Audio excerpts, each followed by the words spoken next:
Welcome back. Now it is time for Dick Jaspers to start. Set number 21. This is a marathon. He already won it, but all the sets have to be played.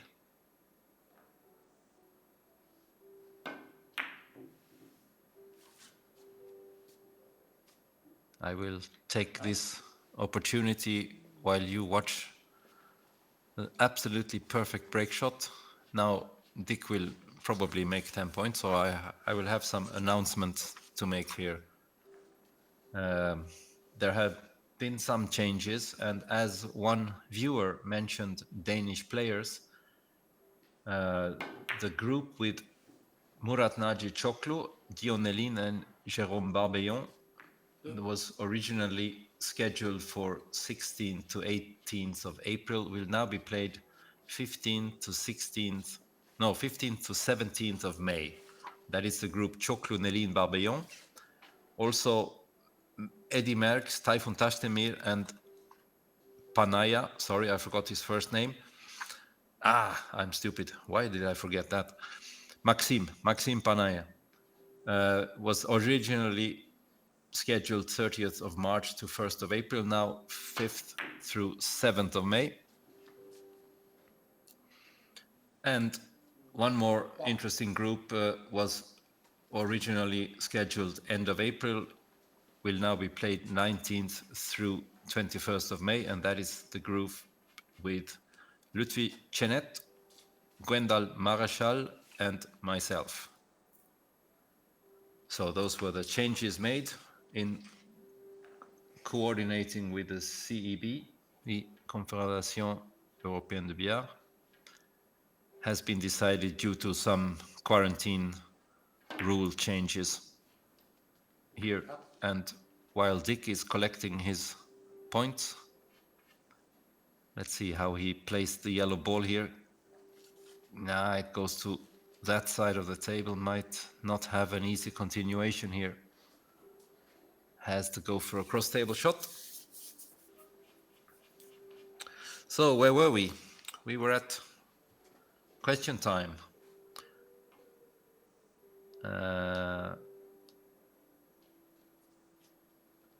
Yes, Martin Wingelaar. Er zijn veel dure krijtjes op de markt. Welke geef jij de voorkeur en waarom? Ja, ik speel sinds, weet ik wat, 10 jaar speel ik met een Sangli krijt. En die vind ik heel goed. Die is heel vochtig. En ja, ik speel graag met veel effect. En met een droge krijt, dan kun je meer ketsen, denk ik. Dus ik speel graag met die Sangli krijt. Die is ook een van de dure krijtjes natuurlijk. Ja. Maar dat moet natuurlijk niet zijn. Dat kan ook een goede koperkrijt supergoed zijn, denk ik. So, Martin Wingelaar from Holland, probably from Holland. Might be from Belgium as well, but I think Holland. He asked me about expensive chokes. There are a lot of expensive chokes on the market. And which one I like most, and I like the Sangli choke, which I have been using for the last 10 years, I think. It's a very moist choke, always easy to put onto your Q-tip. And as I like using a lot of English, I need a lot of choke to stay on the tip.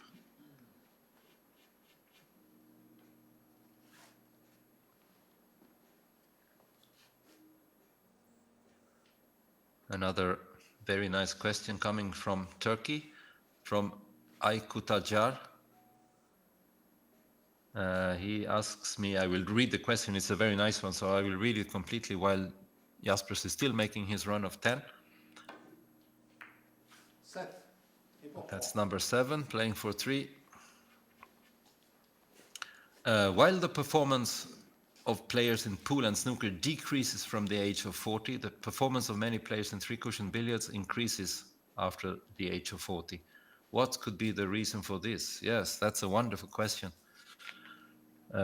Yeah, it's because this is a game, this is a sport where you need to collect information for decades, and you learn all the time.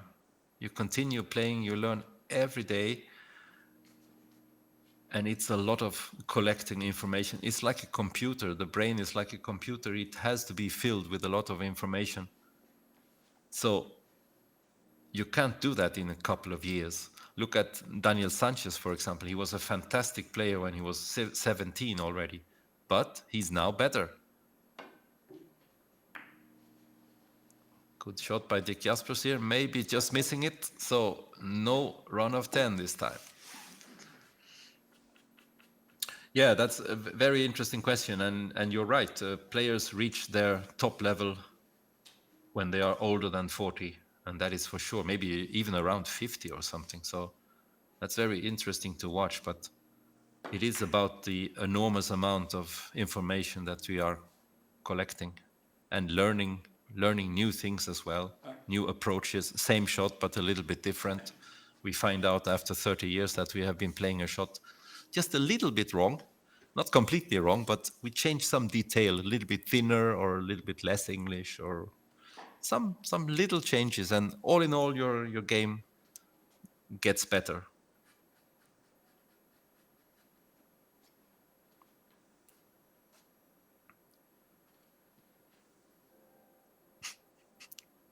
Another very nice question coming from Wim van den Berg.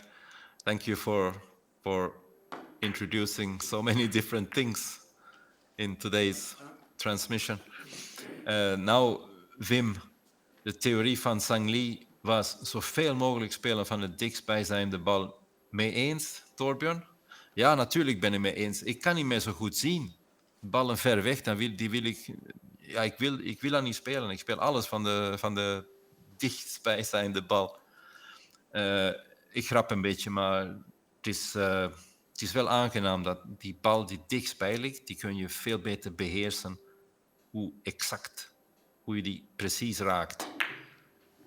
Als die ver weg is, dan ben je nooit echt zeker waar je die raakt. Tenminste, ik niet. Dus er zijn superveel voordelen met op de dichtstbijzijnde bal spelen. Question from Wim van den Berg is a very nice one. He says the theory of Sang Lee was play as much as possible from the ball that is closest to you. And he asks me if I agree, and of course I agree. You have so much freedom. The ball closer to you, you can hit it exactly. And if you know exactly how the table is going, you have such big advantages of playing from the ball next to you. When the ball is further away, you are not really 100% sure that you hit it exactly where you want, so many things can happen. That's why I love to play from the closest ball. I told him as a joke that I can't see so good anymore. My eyes are not so good, but that was a little bit a joke. With the glasses, everything is fine. Here, Costa gets lucky. No, he doesn't. Still looking for a lucky shot, I think. 3 days, not a lucky shot. So to end that question about closest ball, it's always good to play from the closest ball because you have so much more control. But of course, if it's much easier, of course you go for the other ball.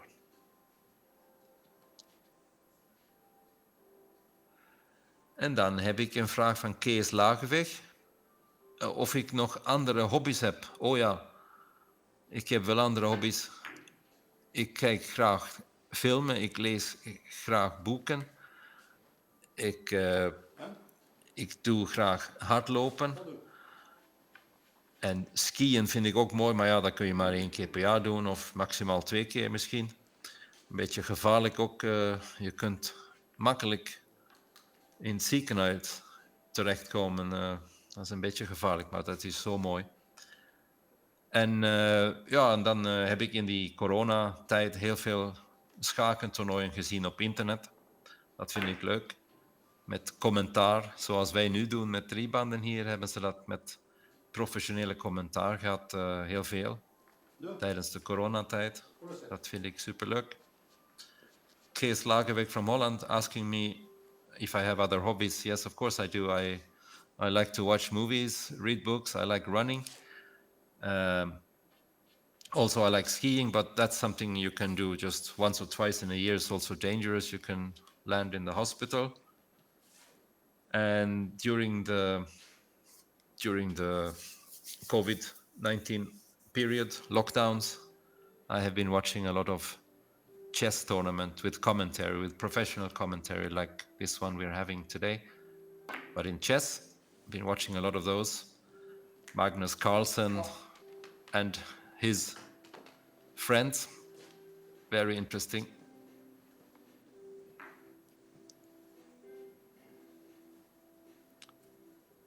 So Dick finishing the set in the second inning.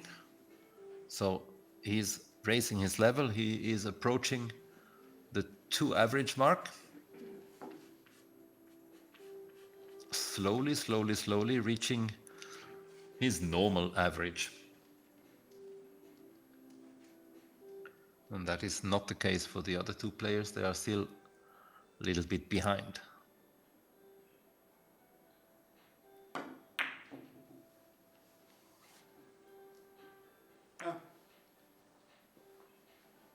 Peter likes to give some extra speed to the orange ball, to the first object ball in this case. This time it worked out fine.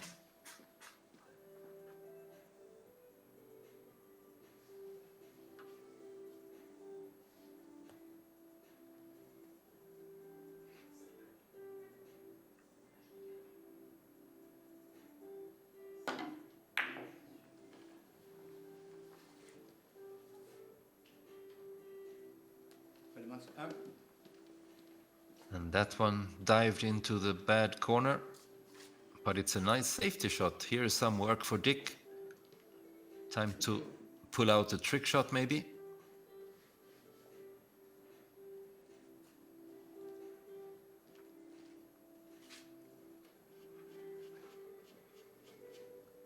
I don't think he can play left side of white, cross the table, long, short. I think that is impossible. We'll always kiss. So maybe cushion first, and then the yellow. Left side English, yes, it could be the solution. Good shot. Did not get all of that yellow ball. He needed to hit that full and maybe some more speed. It was pretty okay. Maybe a little extra speed would have made the point.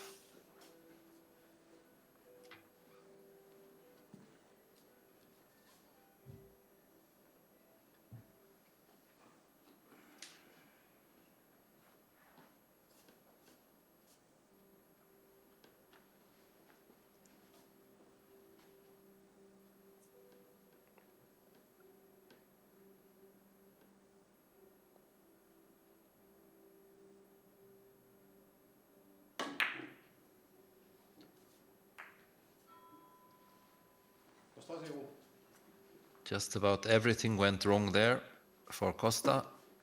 He is really struggling here, but yeah, he has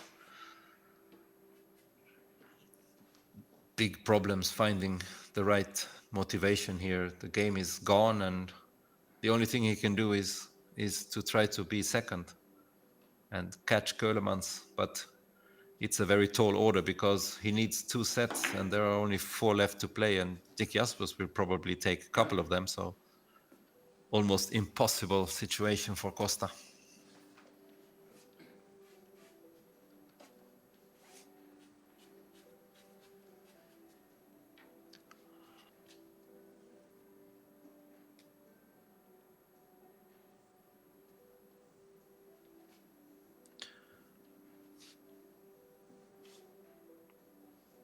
Looks like Ceulemans did not get very lucky here. At the same time needs to hit that orange ball thin, and at the same time push it away that it doesn't kiss. Very difficult to add these two things together to a reasonable shot. Hit it too full. And again giving the Jaspers something to think about.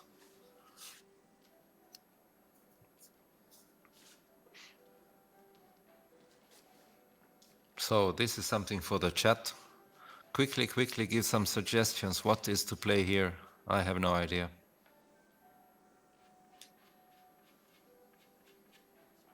Oh, there is a chat coming in, but not about this shot. Unfortunately, we needed some help with it.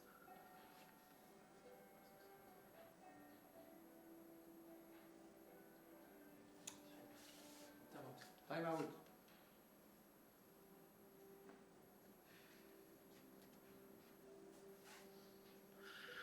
It's a question from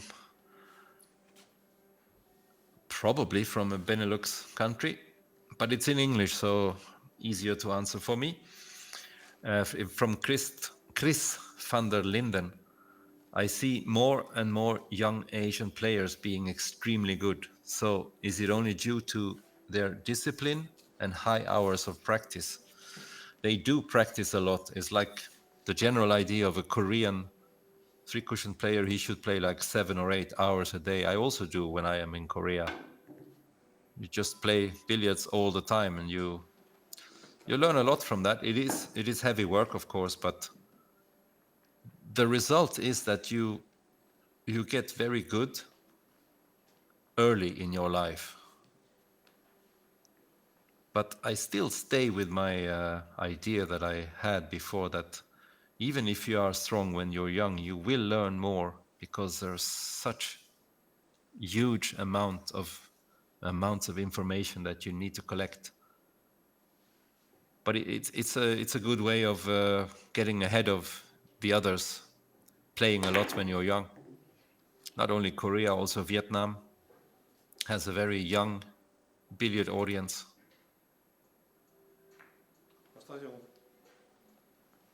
Kiss here again for Costa.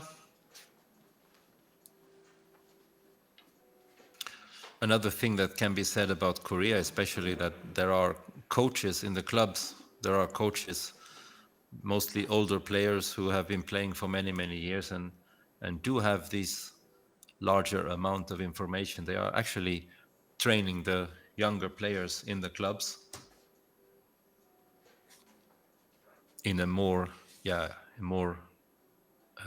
controlled way than we have in Europe, I think. So every young player can always ask questions to the so-called master of the club. It's a nice system. And these masters are sometimes very good also. I remember one of them just, he killed me there, 40 points in 12 or 13 innings.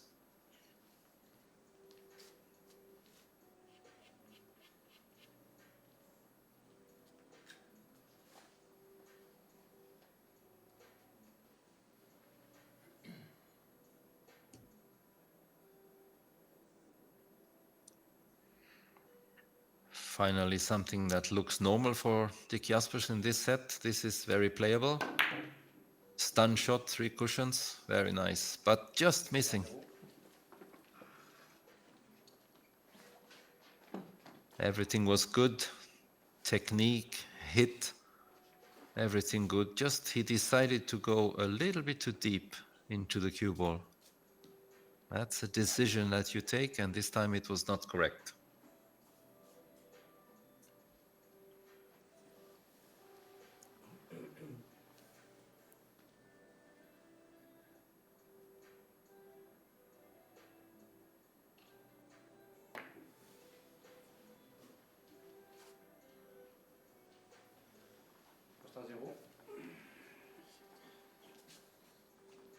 A little bit typical for Costa here. He misses a shot, he has to stretch, and it's not easy to get there. And what happens? He misses, and look what he gives to Peter.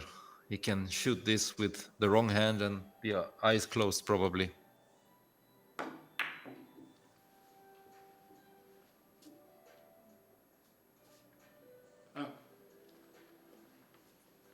He hits the pumpkin in the corner.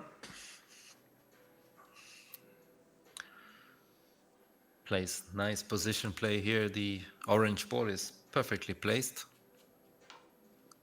5 cushions probably off the yellow.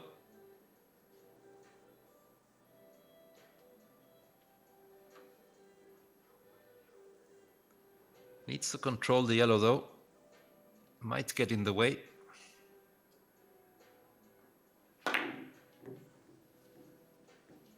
Yeah, he played it extra thin and speedy. That's good. Smart. Very smart. This is a good way of avoiding that kiss. Just use some extra speed and the yellow ball stays up.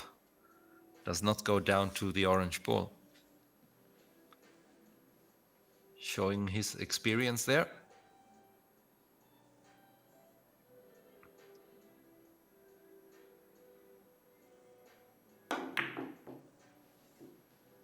Good cross table shot as well. This is looking good.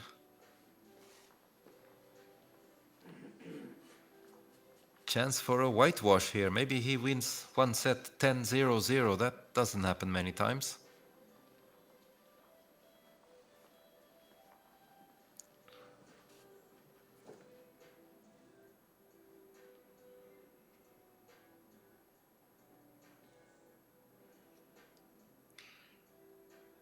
This point is not so easy though. He's looking at a bank shot.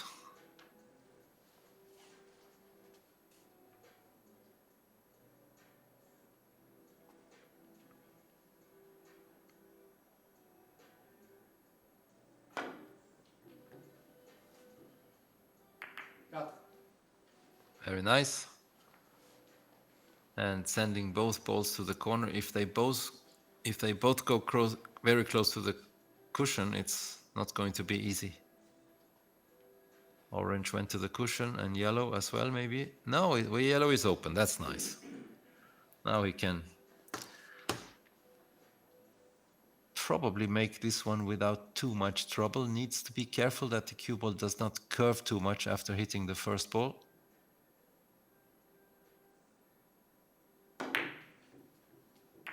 Yeah, he took care of that with some extra speed. Very good. And here comes the position. This could be nice. And yellow ball again goes toward the cushion. It's not so good for this position. You would like to have it like at least 1.5 centimeters out of the cushion. Then this 3 cushion shot, cross cut, we decided to call it, becomes very easy. Now it's a little bit close to the cushion, but still I think it's okay.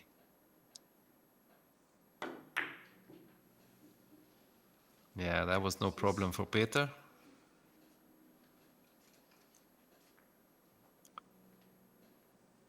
Gets a bad kiss there. That one was no good. Unlucky.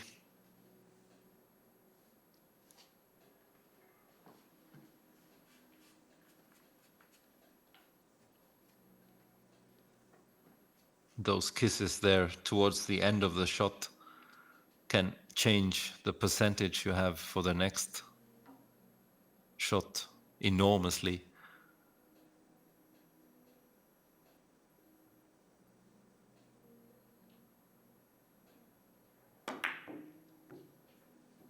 This is not a high percentage shot, but it's looking very good.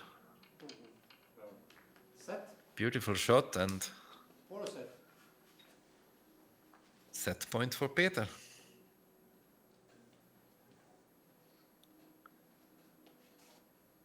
And he strengthens his second position in this match. Needs this one to be almost sure of ending up second. Only 3 sets to play after this, and he will take a 3-set lead over Costa if he makes this point. Yeah, very good. And we have a whitewash. No other player had a point in this set. I think this is the first one. Not sure about that though. Maybe somebody made 10 from the break shot. Did that happen? The first tournament? Legaspi maybe? I'm not sure.